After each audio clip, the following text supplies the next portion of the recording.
Welcome to Unsilent with your hosts Dave and Brian. This is not another current events podcast. We're digging deeper, diagnosing, and discussing what's really going on today, how we got here, and providing observations for future generations.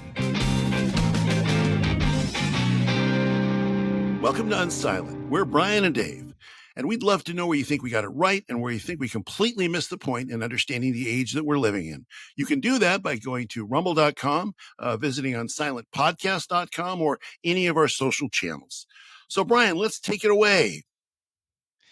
Well, this is your episode, man. What you got? You got some music stuff for us? You got some you modern betcha. popular culture that you're going to be leading a conversation on popular culture. Who would have saw that Let's coming? talk about popular culture. And for those of us, for our regular followers, I did do a tiny bit of show prep today so that we could be prepared for this. Look at you. Look at you. So now let me just set the stage for this before I share something with you. One of the books that Brian and I like kind of goes along with the book we talk about regularly, the Fourth Turning, is called Pendulum. And it talks about those same sort of societal cycles and the mood of society from generation to generation, age to age, et cetera. And so in looking at the age that we're in right now, looking at some of the artistic kind of cycles and artistic expressions that are taking place now versus during the high era right after World War II can be kind of, I think, explanatory, wouldn't you say, Brian, in terms of how the mood of the age that we're in right now, the mood of the time that we're in. Yeah, and one of the things, I don't remember if it was, maybe you remember, but I don't remember if it was in the Fourth Turning or Pendulum where they talk about after the crisis, during what would be the awakening period, is when an entirely new genre of music will be developed, like Yes. in our era, like rock and roll, like in the 50s and 60s after World War II, like a whole new genre of music like took over. Yeah. And we don't listen to music from 1912. I mean, there's very, very few exceptions, but we don't generally listen to things that were pre the last crisis era. Right. And real quick before you move on, just for those who are not people who listen a lot, the difference between the pendulum theory and the fourth turning theory. The fourth turning theory talks about we have a crisis and then we have the high period, which would have been for us from 1945-ish to 1968-ish, something like that. And then we have the awakening, which for us would have been 1968 through 1984, 82, somewhere in there. And then we have the what's the one that comes after the high, the unraveling, right? So yes. then that would have been for us, somewhere in the late 80 or mid 80s, something like that, through I think around 2000, like September 11th kind of was like the cue that like we're now in the crisis era. I think is how it's penciled out. Pendulum is a different theory. So anyhow, before I go into that, the fourth turning is like there's 4 cycles, like 4 seasons. And so we just keep repeating those 4 seasons over and over again. Pendulum is a different theory where they talk about it like a pendulum, hence the name of the book, but going from extremes in 40-year cycles. So the timing is about the same. Right. Going from we eras to me eras. We being very community, oriented, and me being very individualistically oriented. And so the timing is similar. Yeah. And the behaviors that they describe are identical. Right. But the theory is a little bit different. And in the book, Fourth Turning, they go back, the original Fourth Turning, they went back like 500 years, something like that. Pendulum goes back 2,500 years. That's right. Yeah. And the thing that was I found interesting about the Pendulum book versus the Fourth Turning was they said that something like you expect all the major wars in history to happen like randomly, right? Right. But they said something like, if I don't remember this exact statistic, it was something like 80% of all major wars happen in what you and I kind of refer to as like the crisis era. Yeah. So anyhow, so just for folks who are not completely familiar with those books, that's a little bit of backdrop. Yeah, and the books are good to read one after another or in some kind of close proximity because they describe, as Brian said, they're different theories, but they do overlay rather nicely. And in fact, the Yeah, Pendulum folks reference the fourth turning stuff in their book, so they yeah. they they come at it from a little different perspective, but it sort of describes a lot of the same Yeah, stuff. and real quick, fascinating about the Pendulum guys were marketing guys. Yes, yeah, They're not even historians. right. They started out trying to figure out like why was the in 1982 or whatever remember the F-150 commercial where Oh it's yeah, got a Dodge on the bed of the Ford and it's towing a Chevy going up the big rocky hill. Why did that commercial work in 1982? But then you fast forward to 40 years later to 2022 and Subarus are made with love. right. Like Yes, why they were trying to figure out why that was happening. Anyhow. yeah, exactly. Well, and it's interesting the music, as you say, the music of the various, even those 20-year cycles, the music of the 40s to the 60s, the music of the 60s through the late 80s, the 80s through the 2000s, and the music today.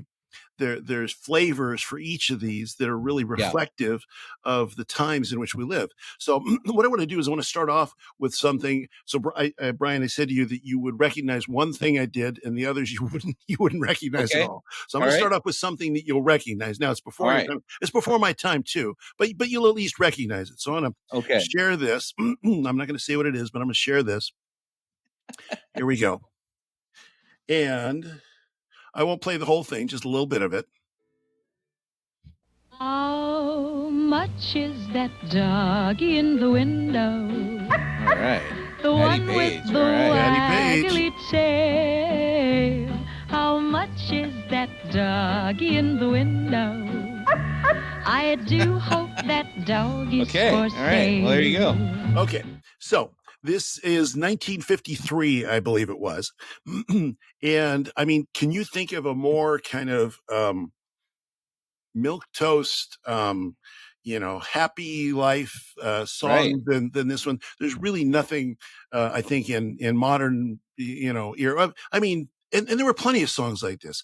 Think about the songs through the 60s, the Beach Boys songs, Right. Endless Summer, Barbara Ann, Yeah. the real scandalous ones where they were talking about street racing and Right. things of that nature.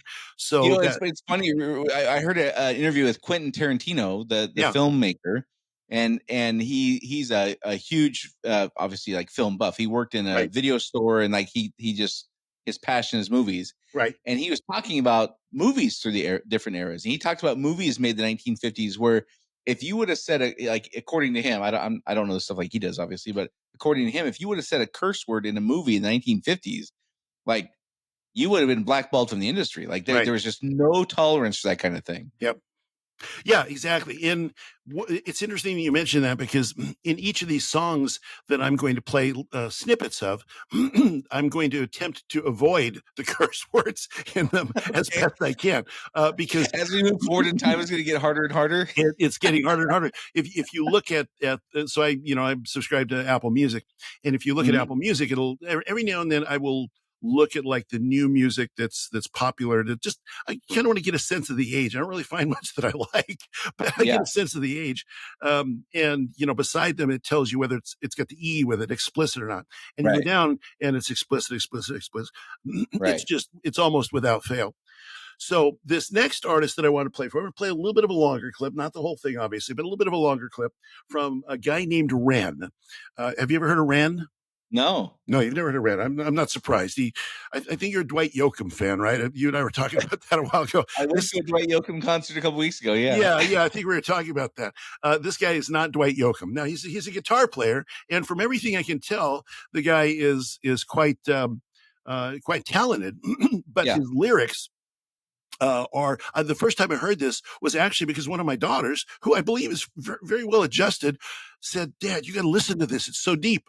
I'm like, "Okay." She's in her Okay. late 20s, and I'm like, "Okay." I mean, she likes my 80s music and stuff, but I said, "Okay, I'll listen to it." I'm like, Anyway, I'll tell you what I thought of it Yeah.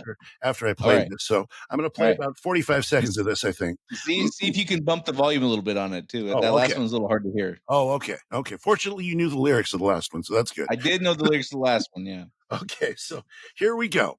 This started after the preamble, and I'm going to play about 45, 50 seconds of this. And again, the guy's name's Ren. He's talking about himself.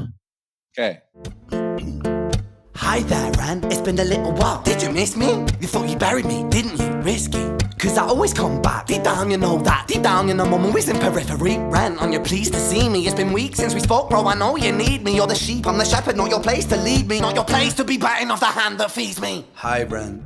Okay, so first impressions. This It's like an acoustic Eminem. All right. He's Unplugged. Well, and so he's in this video here. This is the first little part of it. It's his outside self talking to his inside self, and now his inside self is going to respond back. Okay. Been taking some time to be distant. I've been taking some time to be still. I've been taking some time to be by myself since my therapist told me I'm ill. And I've been making some progress lately, and I've learned some new coping skills. So I haven't really needed you much, man. I think we need to just step back and chill. Ren, you sound more insane than I do. You think that those doctors are really there to guide you? Been through this a million times. Your civilian mind is so perfect to always being lied to. Okay, take another pill, boy. Drown yourself in the sound of white noise. So, take another pill, boy. Okay, so let's stop the share there. So, what do you think of Ren? I don't know that I would put that on my playlist. Probably. Probably not. Well, so again, this guy is incredibly talented. Yeah, for sure. He's got clever lyrics. He's kind of a rapping kind of thing going on. Now, you notice the background there. It's kind of this, he's sitting in a wheelchair in perhaps like what we would think of as an old school insane asylum, in his nightgown. And he's having this conversation with himself, talking about his therapist, talking about the pills he's taken.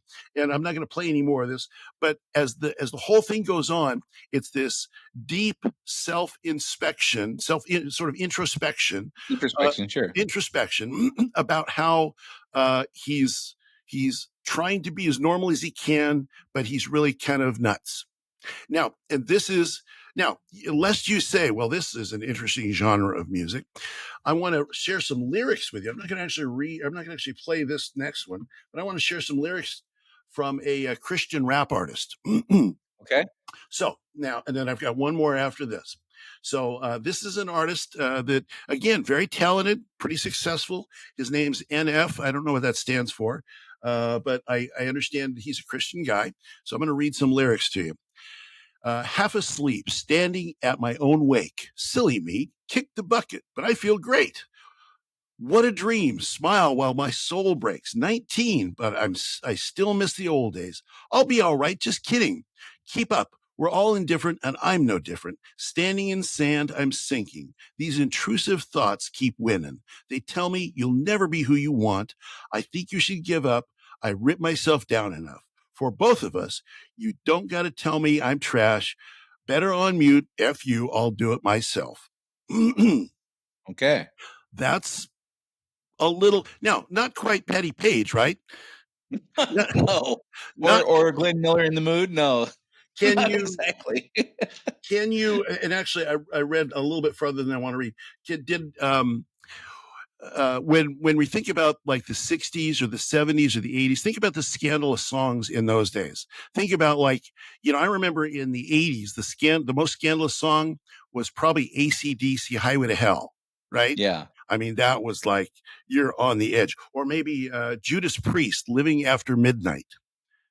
Well, I mean, I don't know. I mean, all through this, I mean, geez, you couldn't hardly listen to a song in the 70s. It wasn't about sex. I mean, well, yeah, but that was a positive thing, wasn't it? I mean, okay, teenage boys, right? I mean, what do teenage boys think about? They think about. I mean, I'm thinking like Donna Summer. I mean, she was singing the middle age. She was singing to my mom back in the 70s. Absolutely, there was no shortage of sex in her music. And well, no, the Bee Gees and. But if you think about some of those songs, like what was the one? Was it the Donna Summer song about prostitution or something? And you know what I'm talking about? I can't remember what it was. Well, so even those songs that were about things, or Island Girl, Elton John you remember Island Girl singing about taking somebody out of the sex trade? It was all sung in sort of an upbeat fashion. So even if they sang about tough topics, even if they sang about things like Roxanne, the Police, talking about the red light district and all that exactly, stuff. Yeah. and all those were upbeat music, and even and now remember those were the age when things are it started how much is that doggy in the window, and it just goes down from there until here. It sure So does, yeah. they weren't in the 60s, they weren't singing about prostitution, and they were singing about how far did you get. No, I mean it's again, go back to the 60s. And you have a wide range. You have Joan Baez, the folksy kind of stuff, and then you had Jimi Hendrix. Right. Oh yeah. There's quite a range there, but yeah, I mean they were not. I don't know. I guess some of the stuff back then was kind of about introspection, but not to the degree that these lyrics are. Yeah, sure. the introspective songs I can remember then were like, now I'm about 10 years older than you, but there was, I don't remember who sang it, at least 10 least, years older. maybe 15, even though I look younger than you, I'm still a little older than you. That's right. Right. There was Seasons in the Sun. Do you remember that one? We had joy, we had fun, we had seasons. Apparently about one friend who's dying, the other friend, or he's going to leave the other friend, and he's saying goodbye to everybody. So that was kind of a depressing song. And the other one, the other sort of introspective song was Cats in the Cradle. Cats in the Cradle and Silver Moon. So it's about a boy growing up, and he basically becomes his father. No, that's crap. Right. Right. All of that. So those were the introspective songs. Not talking about my therapist and the pills I'm taking and having a schizophrenic talk with my alternate self. The closest might have been like who's the one that died eating the hamburger or the ham sandwich or whatever? What was her name? Janis Joplin. Oh, Janis Joplin. Yeah. She had a couple that were maybe kind of sort of in that range, but again, outliers though. Yeah. But they're outliers. You had a little bit of stuff with the people getting high in the 60s and a few things like that. But the stuff that I'm exposing you to right now, Brian, the things that I'm educating you to. Great way to put it. Exposing me to that Rend guy. That's a great way of putting it. Well, so I actually started to read the lyrics of another gal. Her name's Sophie Powers. I actually saw her in concert. I was in Texas recently, and I saw her it was a Texas summer festival thing, and I was there with my daughters. And she kind of reminded me of Britney Spears. She's like this 19-year-old. Her dad was her manager there with her, and she's did this concert, bounce around, really, really fun. And the lyrics that came out of her mouth were some that I just actually accidentally get into. He said, part of her lyrics are, "You don't got to tell me I'm trash. Better on mute. F you. I'll do it myself. I don't really need your help. I don't really need your help. I'll do it myself." So, I mean, this girl that she even apologized in the concert. She says, "Well, now I'm going to sing another song about me like everybody does." So I thought about that when she said that. Billy Joel was singing The Piano Man, and we had Rush singing about philosophy, and the people today are singing about whatever mental and psychological dysfunctions they've got.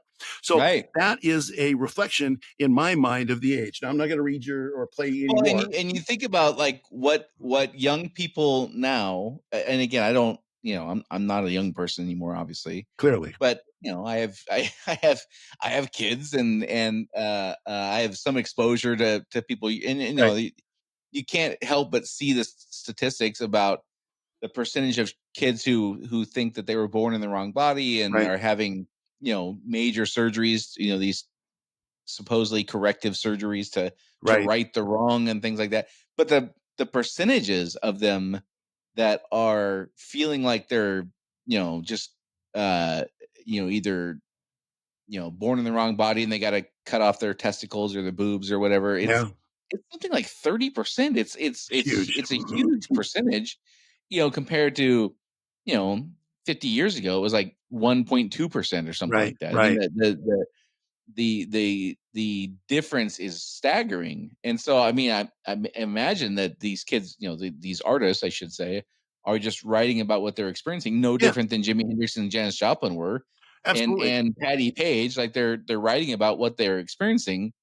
And it is an interesting path to go through from Patty Page through Janis Joplin and Jimi Hendrix to the Bee Gees and Motley Crue and AC/DC and all those. And and Billy Joel, and then you end up with Eminem and all all that kind of stuff to get to this, where Right. it's pretty dark. It's pretty dark stuff. There's not a lot of uplifting messages or fun. I guess as music was fun when again, like you Yeah. said, even when they talk about heavy topics, Yeah. it was still fun, Yeah. and mostly there's outliers, but um, that music to me used to be like therapeutic, and I imagine it's to Absolutely. young people now. It probably is therapeutic to them because they're hearing somebody who's singing or talking or whatever about the problems that they're facing. It is hard for me to relate to that though, because I Yeah. the idea of telling, when I was in high school, the idea of somebody coming to school and saying that they were seeing a therapist, like, holy smokes, Oh yeah. No, you're you would have weird. been, you would have been, you would have been a pariah for sure, Right. or at least been afraid of being a pariah. Right. Well, and I think the thing that's most interesting about this from kind of the perspective of the long haul is where's their hope? Right after Right. World War II, there was our cup was overflowing with hope. There was hope in society. We'd overcome great evil. There's this great amount of hope. And Yeah. then that hope doesn't really transpire, doesn't really, I mean, it does for a while, but then we start to question that. And so then we turn inward. This back to this sort of pendulum idea. We turn inward a little bit. It's like, well, we're hoping, we're hoping in spirituality. We're hoping in an awakening. And so this is going to save society. And when that doesn't work, we turn much further inward to the me. Well, if I can't hope in society, if I can't hope in this outward spiritual awakening in society, I'm gonna at least get mine in the 80s. And then that doesn't work. And then we end up in this era that we're in right now. And the last vestiges of hope is what I'm seeing in these kids, in this music here. What I'm seeing is people, I don't even have hope in myself. I don't even have hope in my sanity, in my ability to cope with life.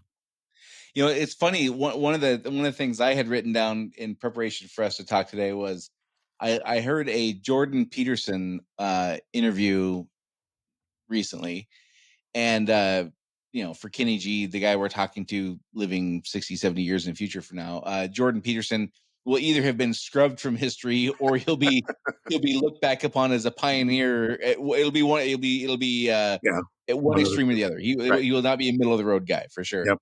But he was talking about how goals elicit positive emotions. Yeah. And if we don't have goal, like not having an overarching goal, leads to depression and resentment. And the note I made in my notes for today was that kind of feels like, in a collective sense, going back to the 50s, things were very optimistic. We just had defeated the Nazis, and like the world had been literally, not figuratively, literally saved from these forces of evil, and things are very optimistic in the United States. So of course the music's going to reflect that. Yeah. And now you go to now, and like when I was a kid, in the like growing up in the 80s, like you were saying, we were aspiring to be this great country. We had our flaws, we had our bumps and bruises, we had done some dumb things along the way. There was no question, but we were aspiring to be the beacon of light for the world. We not only saw ourselves as being relatively successful at that, but we were still aspiring to be even more of that. Right. And in this current moment, we're on the brink of a not battle lines and guns drawn kind of a civil war, but we're an ideological civil war. Right. There's no aspiration to be a thing. All there is we don't want to be what those guys say that they want to be. And so there's no aspiration. There's only negative. There's only, we can't be what those guys want, but there's not a lot of portraying or articulating or visionary statements or whatever of what we're trying to be. It's just what we're trying not to be. And collectively that's taken hold for sure. And so the mood collectively is not positive, I would say. Right. And I can't even imagine what it's like being a kid. I mean, part of when I was growing up, part of what gave me, like, not that I thought about this a lot when I was 9 or whatever, but I was proud to live in this country, and I was proud for what we were trying to accomplish, and through my formative years and things like that. And they don't have any of that now. No. Well, and in fact, they don't. Not only did they not have any of that, but any symbol of hope that exists that somebody else has or that society previously had in order to justify our own internal angst and our own internal need for therapists and pills and all that kind of. I'm not knocking therapy, but all external symbols are of hope have to be torn down too. I mean, Right. if you think about it, one of the things that, I peruse YouTube to see what's there, and they pop up these Superman cartoons because been a comic book fan all my life, and I can't tell you how many there's these all these new ones, these new stories about Superman that I haven't really read, but I've watched a few of them that portray him. What if Superman turns evil? What if Superman, in the 50s, Yeah. there's this one it's called Injustice for All. It's this big movie with Superman, and Superman becomes Lois Lane gets killed, and so Superman turns to be a dictator and, slices everybody in half, and just, it's dark, it's depressing. Yeah. You think of Superman in the 50s and 60s, and he's flying in out of the sky to take a cat out of a tree and give it to Johnny and Mary, and, that Yeah. type of. Yeah. So those little artistic symbols of hope have completely collapsed. Our favorite movies are movies that are dystopian. One of the greatest series of all time was The Walking Dead. It's like, what, 12 seasons or something until all the dead people died of decay or something. I don't know. Well, and in movies in the last, I don't know, I'm going to guess 10, maybe 15 years, but the most popular big blockbuster movies are all superhero movies. They're all based Yeah. on a fantasy. There's Yeah. not. I mean, you have the one that wins the Oscar for Best Picture that nobody ever watches. It's that, Right. like, the really artsy thing that tells the tale of woe or whatever. Right. I'm excluding those kinds of things. I'm talking about the ones that people actually go in droves to see. Right. Overwhelmingly, is superhero movies, which are based on a complete fantasy. There's not, there's no Saving Private Ryan. There's Right. no, those kind of movies that were about reality and that people went to see. All that's gone. Yeah, it's all gone. And even the Western symbols of hope, the symbols of hope that have sort of built an aspiration that have built Western society. I mean, this is probably not taking it too far, but at the Olympics they had this big controversy about the opening ceremony and the sort of Dionysian Last Supper and all that stuff. Yeah. Any symbol of that used to provide hope for Western culture, statues of the founding fathers, Lincoln, Jefferson, Right. Washington, symbols of pride and hope for the country, aspirational things that we got it under King George. Those have been torn. So whatever. And it's almost like we have to, in this age, because we've lost hope and we've lost aspiration and we've lost a vision for the future. The only thing left to us, this sounds very depressing as I say it, but the only thing left to us is to tear down everything else. And again, Right. until we have some kind of shared thing that we can aspire to or hope for, such as survival in a World War III or something like that, is it all reflects that. It's fascinating to me that you either have that or you have all of our movies focusing and art focusing in overtly political ways as well. Right. Well, that's one of the things that Jordan Peterson talked about in the interview I listened to was, for academia, for Hollywood, for well, let's just take those two. All things are through the lens of oppressor and oppressed. Yes.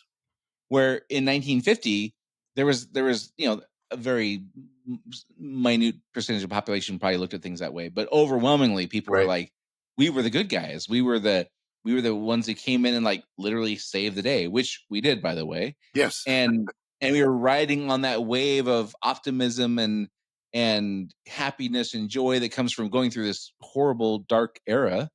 And we came out the victors, and we literally crushed, Hitler Right. and the Italy and all the things that were going on. And now there's no room for any of that. You Right. could not make a movie like we talked about like a few months ago, like Audie Murphy movies Yeah. were all about how, World War II heroes and things like that. There's no way you could make a movie today, Right. I don't think, where you would have a straight white man who could be the hero of the movie, like in that kind of way. Now they made that movie 1917 a few years ago. about World War I, I think it was, Yeah. and that's maybe the closest that we've had. But those kinds of things are not very common, and Right. so kids are like the percentage of things that they see like that, where they see people like them who are not superheroes, who are just regular American people who can be portrayed as the hero Right. is limited, compared Yeah. to when I was young. Well, it is fascinating too. If you think about those aspirational movies like that, they tend to really do pretty well at the box office. But Hollywood Yeah. doesn't want to make them.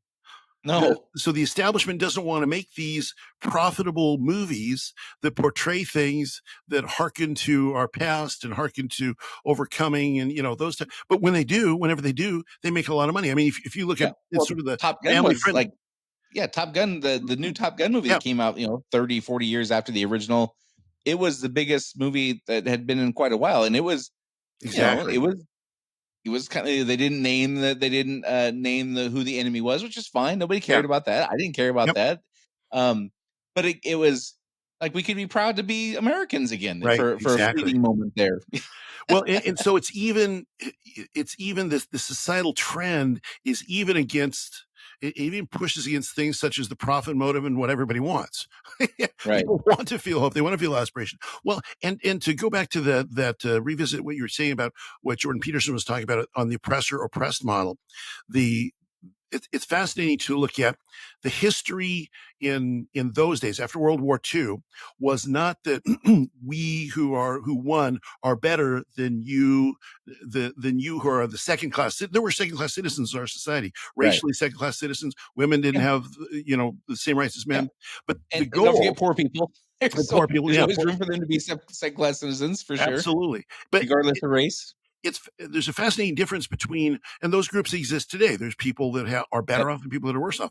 But the difference today is that in those days, it was all about how do we get these folks here that don't have all the same rights as the standard, white patriarchy male or whatever. How do we get them to have the same level as the privileged people?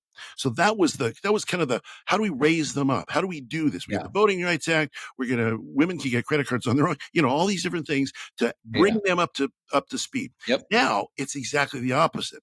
Right. Now it's not how do we bring anybody up? It's how do we tear people down that previously had privilege or that we perceive has privilege in the past. It's not about bringing people up now. It's about tearing them down.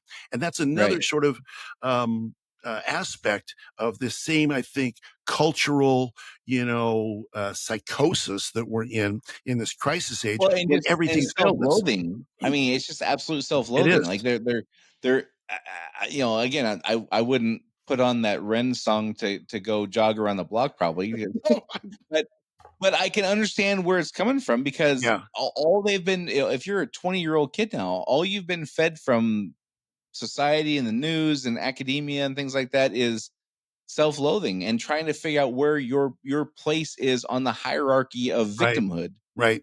And what I mean is just the injustice that we've done to these kids is horrible in my opinion. Well, it is. And the only thing left when you have no hope, when you are self-loathing, the only thing left to you at that point to have some meaning in your life is to hate somebody more than you hate yourself. Right. And that's what we find today. That's where, these the movies so there's this one show that I watch periodically. It's on Prime or something like that. It's called The Boys. And it's all about this corporate class of superheroes that have been created, led by a guy named Homelander, who wears an American flag as his cape, and he's deeply conflicted. And they're all bad guys. And if he gets mad at people, he'll just use his he's basically a Superman analog. He'll basically just use his heat vision to cut down a whole crowd, cut them in half, and it's all gory and disgusting.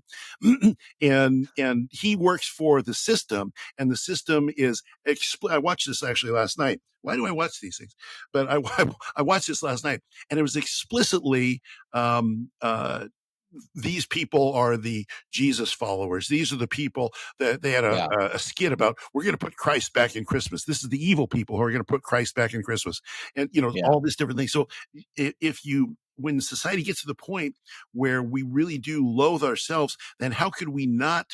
Nobody can live that way for very long without pills. Maybe Ren's got the pills. Well, or retaliation, or Yes. lashing out, or Yes. doing horrific. I mean, if you look at, again, I'm not a sociologist, I'm not a psychologist, of course, but if you look at serial killers, the indications of who's going to be a serial killer are the behaviors they do with their kid is all about hurting other Yeah. beings. Right. Well, this isn't a giant leap from that. Like with the what we're Right. foisting upon people, young people, it's not a giant leap. Like they're like you said, like what you're either going to hate yourself to the point where you're going to medicate or suicide or transition to a different body or wish you were a different ethnicity or things like that, or you're going to lash out and hurt somebody, or Right. both. Right. Or you might completely disconnect from society. There is a one of the school districts over here, and I don't know this firsthand, but I heard it from somebody I trust, who's local here. They were setting up in the bathrooms. They were setting up litter boxes for the furries. The kids that come to school wearing like cat masks and stuff, they're setting up litter boxes. So if there's no hope, if life is just meaningless and pointless, the complete escape to that, or to be one of those people that, there's people that think the balloons are people and they want, rights for balloons. Right. And when a balloon pops, they hold a funeral for the popped balloon because, it's like, what was it? Wilson on Castaway, Tom Hanks, the volleyball is his only friend. Yeah. So you seek escape. In his defense, he was on an island by himself for 5 years. Yeah, so he had some level of excuse for that. But when school districts become such that they start recognizing and affirming, I think now they call them FURTIs, FURTY. They're FURTIs, as an identification or something like that. You think, okay, well, men are identifying as women are identifying as men. Okay, well, whatever. That's the end of that. No, that's not the end of that. What's going to happen next? Where are people going to escape to? It's funny. I remember this had to be 15, 20 years ago, maybe more. I don't know, somewhere around there. There's a story of a woman who married a tree, and it was like a big news story because it was such an anomaly. It was such a weird thing that even people who were like, "Oh, this is really cool," like the quote unquote tree huggers and things like that. That even for them, it was such an odd way to express yourself or whatever it was, and it was a weird. That would not even come close to making the top 1,000 weird things that we see in the world now that are just not natural and not I don't know. There isn't really a word for it. Not natural anyway. Yes. Well, it's certainly not natural, and I think it's easy. Like as you were talking about that, I'm remembering that there's a movement of people that it's hard. They know it's hard to get along with other people in a close relationship, so they just marry themselves. You've heard about that, yeah? Where people get married. Well, I mean, Dennis Rodman had a whole thing where he was the bride and the groom, and again, that was a big story though. Like that. I don't remember what year it was, that 97 or 96, somewhere in there, or whatever it was, when the Chicago Bulls basketball team was on their run of 16 championships in a row or whatever. Him doing that, marrying himself and having that photo shoot in whatever magazine it was where he was both the bride and the groom, that overshadowed the series for the championship because it was such a big thing. And again, that would not even get any attention nowadays. No, it would just be a wedding announcement with a registry at Walmart or something, so you can buy him and himself some. I mean, if LeBron did it today, it would probably be newsworthy because it's LeBron. But it wasn't because it was Michael. It didn't take Michael Jordan to it. He was probably what's the guy's name? I just said his name. Dennis Rodman. Dennis Rodman. Yeah, he was probably. He was a great player. He was like the defensive player of the year and things like that. He was well known, but it was the act that was the news story, not just who the person was. It would take a LeBron type person to make that a newsworthy thing today. That probably happens 5,000 times a day in the U.S. and it's not exactly the news. And so then you got to look at all this stuff and say, is it just weird, or is there cause? You know what I mean? And so that's where I think this is instructive for Kenny G and for folks in the future to say when, when absolutely everything in society has disappointed over a long period of time and not achieved what we think, this, and it's really, we have this desire, this vision as humans and humanity for utopia, for Right. a perfect world, and that's what every dictator promises, and that's what everybody secretly wants that. And when everything fails over a long period of time to deliver that, whether it be the unity after the crisis, or the awakening, or the self-actualization of the 80s, or the individual groups of the 2020s, 2010s, etc. When all of that fails and there's no place left to go, then there's literally no place left to go. So you either have to escape into things like being a Ferdy, or doing something outlandish, and eventually you run out of, what else is there to do? What's more outlandish? I mean, you gonna go marry a fish? Well, sure, probably. And probably people are doing that. I don't know. But you run into a place where society has lost all hope, all vision, and there's nothing left but escape or attack.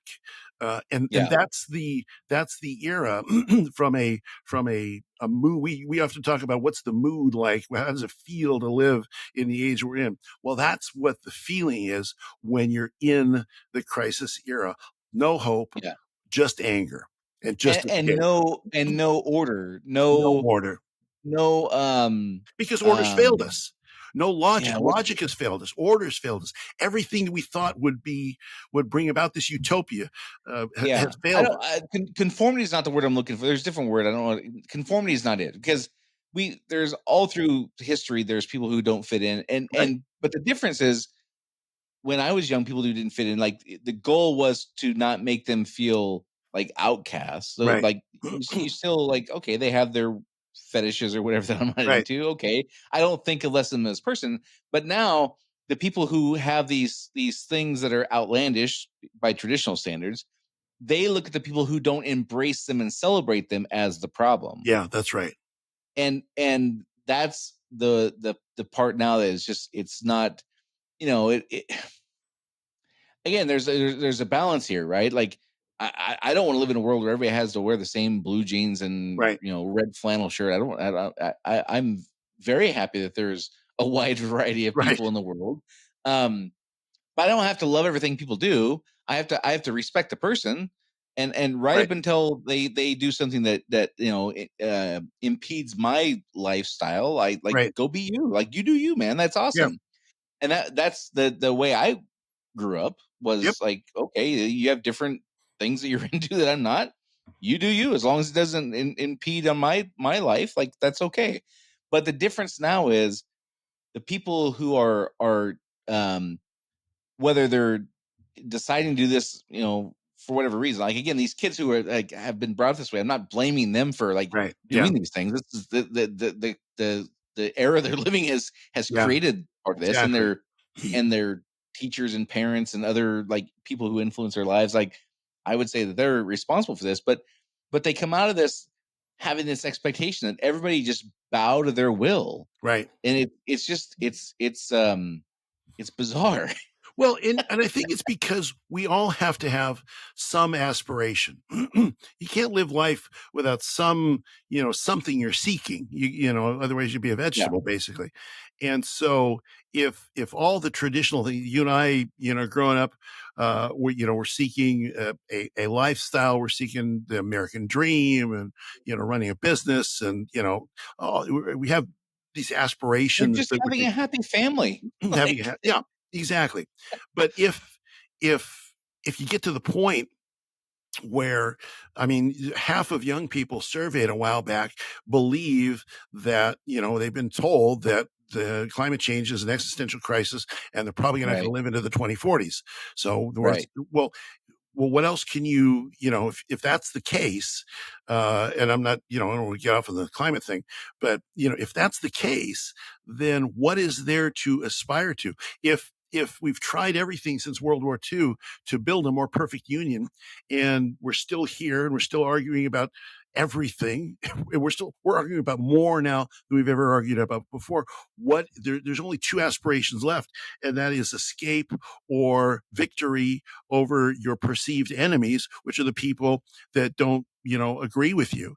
And Or so, celebrate you. or Not just celebrate you. agree with you, Yeah, celebrate you. celebrate. They Yeah, have to celebrate. celebrate you. Yes, exactly. Because that's all there is left at that point. You're literally, I think, and I think that's the other reason it's a crisis era, because you're at the rock bottom of where people can actually potentially live together in some semblance of, at least, if not harmony, at least, toleration. And when Yeah. that passes, then you have no society. It collapses one way or the other. And so it collapses again via war, via internal conflict. One of the two, it collapses at that point.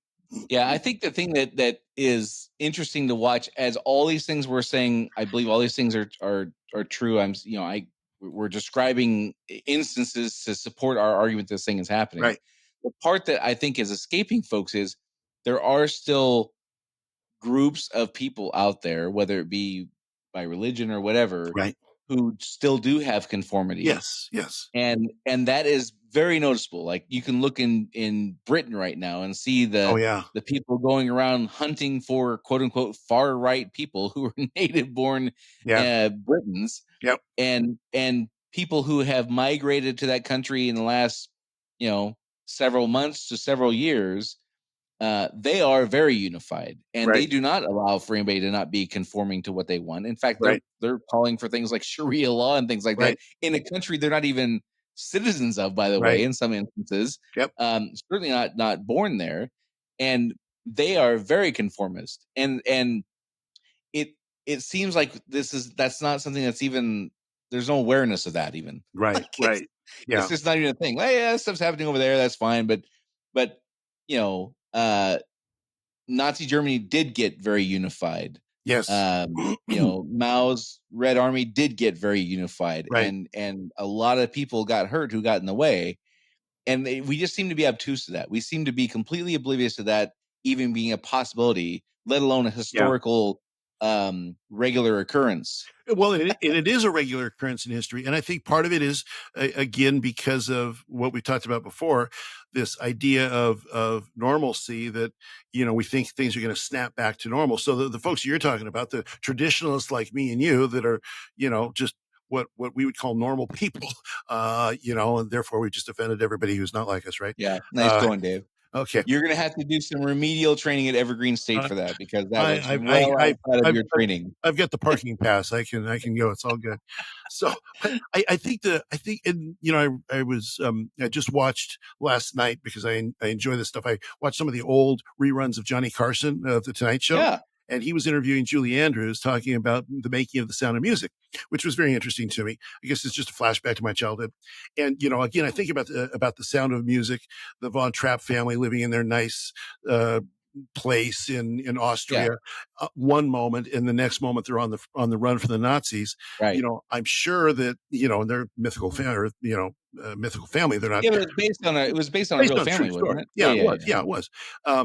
But I'm sure that in their minds, well, this will pass, this will blow over. So Yeah. and I'm sure but eventually something snaps like it has Right. in Britain, and with those poor kids being killed by that knife attack, and a bunch of just average suburbanites who are working down at the deli come out and say, we're done. This is Yeah. it's not going to snap back unless we do something about it, and then you get conflict.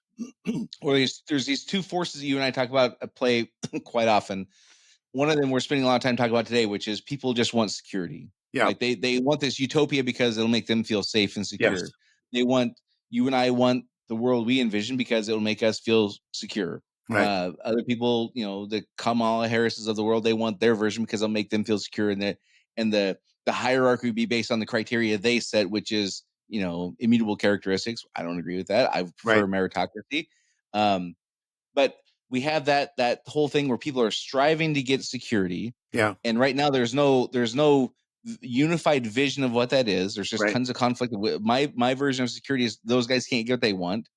So there's that at play, coupled with to your point with the Von Trapp family in the Sound of Music. I'm sure that there was plenty of people who were in real life situations like that who were thinking, well, they wouldn't do that. Yeah, they've Right. done this other stuff, but they Yeah. wouldn't do that. Right. Right. Yep. And so I think what happens is as this crisis unfolds, we can't live in that little bubble anymore. Yeah. And that's the key. If the only time that dictators and tyrants succeed is when enough people let them succeed, enough people stay home, Right. essentially. I'm sure in Nazi Germany, there was a small percentage of the population, a vocal, loud percent, and I'm sure there's stats on this, I just don't know them, that Yeah. but most people probably didn't think, well, you got to kill all those Jews. They're, Right. No. Probably, 20, 30%, maybe. It took something like 2 decades of propaganda to get that Yeah. to To get unfold. that even to be They were getting accepted. blamed for not being honorable in World War I, and they were getting blamed for Right. Germany losing World War I. And I mean, you think World War I ended, what, 1919 or something like Yeah, that? exactly. Yep. And then, by the time they march into Poland, it's 1938. Right. That's 19 years of propaganda to get to that point. Right. Exactly. Exactly. And when I look at our situation, I mean, I would say we're probably about 16 years in. I would say Yeah. 2008 is probably about the time that I would say the the way things were described in our country changed around 2008, Yeah, probably. absolutely. And that would be, again, sort of on track for how these things usually unfold, Yeah. in surprising regularity. Yeah. History doesn't repeat itself, but it certainly rhymes, right? That's Yes, the saying. exactly right. Over and over. Well, Dave, good job on your show prep. You did a fantastic job. I'm really proud of you. That was fantastic. I didn't have to do anything, which is perfect. I know That's you the way like I it that like way. I it. get it. And as Dave mentioned, we're trying to explain to future generations what this moment in time is like.